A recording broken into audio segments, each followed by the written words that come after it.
Kalaulah Nabi SAW ada di masa kita ini, adakah baginda akan mengambil vaksin? Satu persoalan yang agak kontroversi. Apakah jawapannya? Jom kita bahaskannya.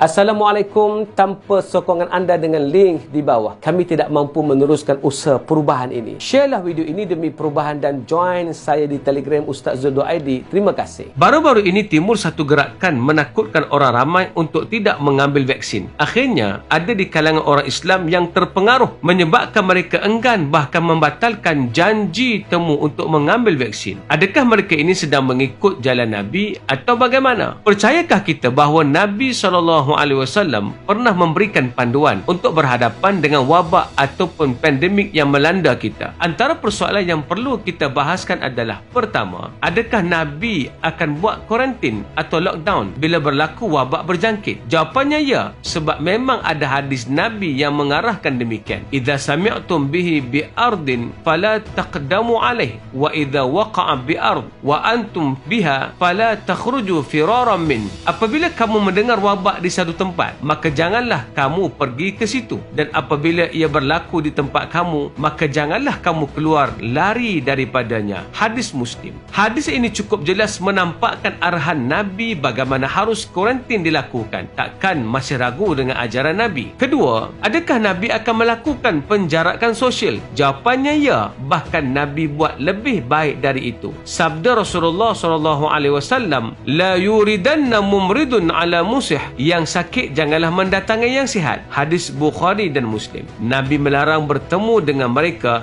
demi melakukan penjarakan dari yang sakit. Ketiga, adakah Nabi larang bersalaman ketika ada penyakit berjangkit? Jawapannya ya. Nabi SAW pernah didatangi oleh sekumpulan orang dari Bani Thaqif untuk berbai'ah, dan salah seorang daripada mereka menghidapi sejenis penyakit yang berjangkit. Nabi SAW mengutus kepadanya dan tidak bersentuhan dengan dia, seraya berkata, sesungguhnya kami telah menerima bai'ah kamu, maka pulanglah. Hadis Muslim. Nabi pun pernah mengarahkan untuk tidak bersalaman ketika seseorang boleh menjadi pembawa penyakit. Jangan kita lebih sunnah dari Nabi ketika musim wabak ini. Keempat, adakah Nabi akan melarang di musim wabak ini dari hadir solat jemaah atau Jumaat? Jawapannya ya. Nabi pernah membenarkan para sahabat untuk tidak hadir solat Jumaat. Ibnu Abbas radhiyallahu an pernah mengarahkan muazzin semasa hujan lebat untuk menambahkan pada lafaz azan dengan laungan sallu fi buyutikum, sembahyanglah kamu di rumah kamu.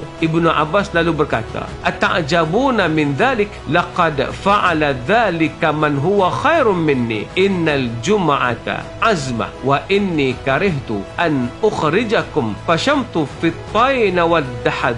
Adakah kamu merasa heran tentang hal ini? Sesungguhnya ia telah dilakukan oleh Rasulullah SAW. Sesungguhnya solat Jumaat merupakan satu kewajipan, dan saya tidak suka untuk menyuruh kamu keluar mengerjakan solat Jumaat dalam keadaan kamu berjalan di atas tanah dan lumpur. Kalau sekadar jalan berlumpur pun bagi Nabi sudah dikira keuzuran, ini apatah lagi wabak penyakit. Kelima, adakah Nabi pernah suruh sanitizer atau basuh tangan? Jawapannya ya. Suruhan Nabi itu bukan ketika berlaku wabak pun, bahkan ianya adalah amalan seharian, iaitu ketika bangun dari tidur. Sabda Nabi, idza stayqaza ahadukum min naumih fala yaghmis yadahu fil ina hatta yaghsilaha thalatha fa innahu la yadri aina batat yaduh. Jika bangun dari tidur, basuhlah tangan 3 kali sebelum celup ke dalam bekas air. Ini kerana kamu tidak tahu semalam tanganmu telah pegang apa. Hadis sahih. Bahkan sebelum berwuduk pun sudah menjadi sunnah Nabi membasuh tangan 3 kali terlebih dahulu. Ketika keadaan biasa pun Nabi membasuh tangan, apatah lagi di musim pandemik. Keenam dan yang terakhir, ini soalan yang agak kontroversi. Adakah Nabi akan mengambil vaksin? Saya akan jawab dengan hadis ini. Sabda Nabi, tadawu fa innallaha azza wa jalla lam yada' da'an illa wada'a lahu dawa' ghaira da'in wahidin